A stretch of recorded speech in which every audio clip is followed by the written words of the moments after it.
Hi, I'm Praveen Panuri and I'm 52 years old and I first came to the United States of America when I was 27 years. Uh, well, I'm a male, you can see that. I'm married, I've been married for 25 years. So both my children live with me. So Isha, she's a senior in high school and my son just graduated. Uh, my mom, I have my mom. She stays with me sometimes. Sometimes she goes back and stays in India.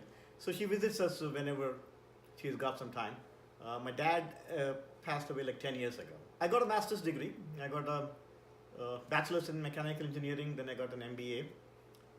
And I work for the federal government as an IT professional. I am a US citizen.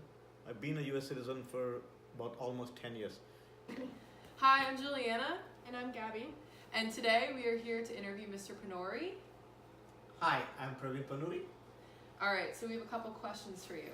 So, what country did you migrate from? I migrated from India.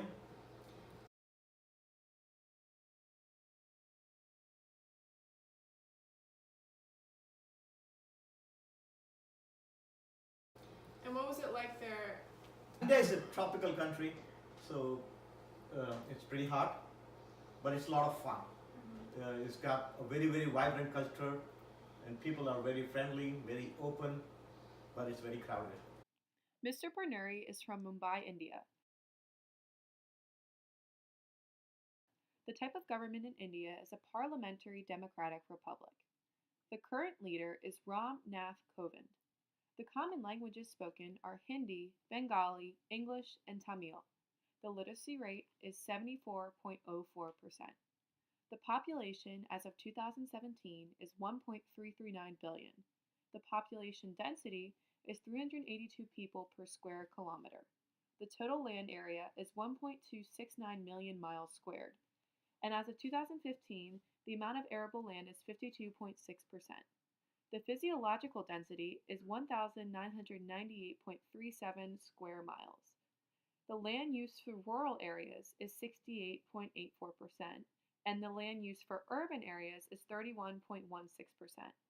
And the GNP per capita is 7,060 PPP dollars.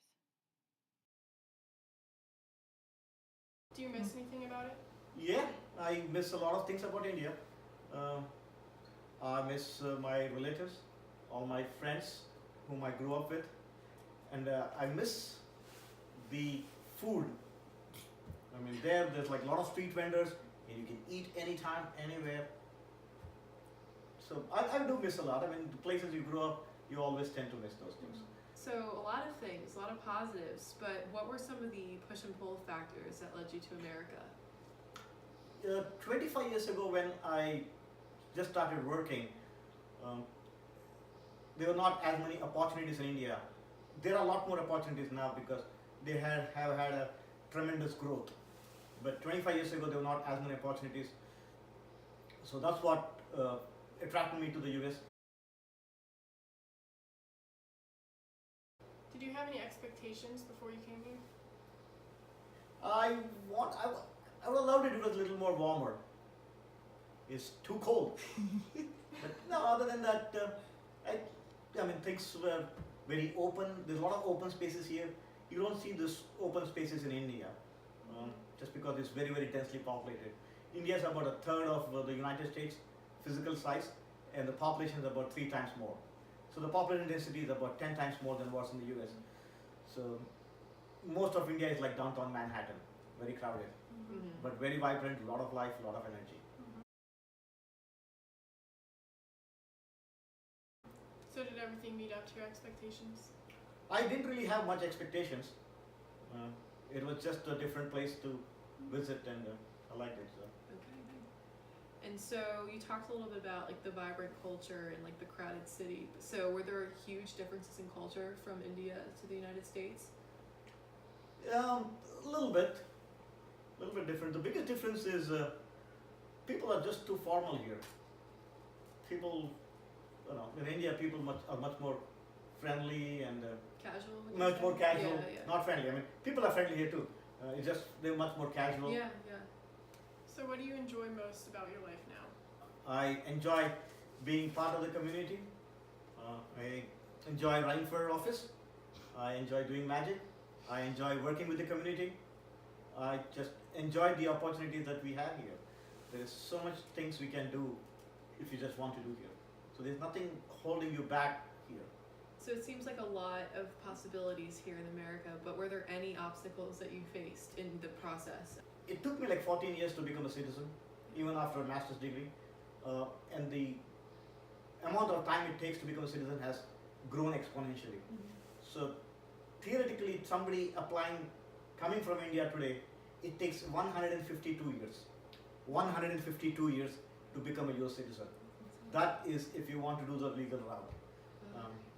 So it's practically impossible for anybody coming from India to become a citizen, even if they're highly, highly qualified.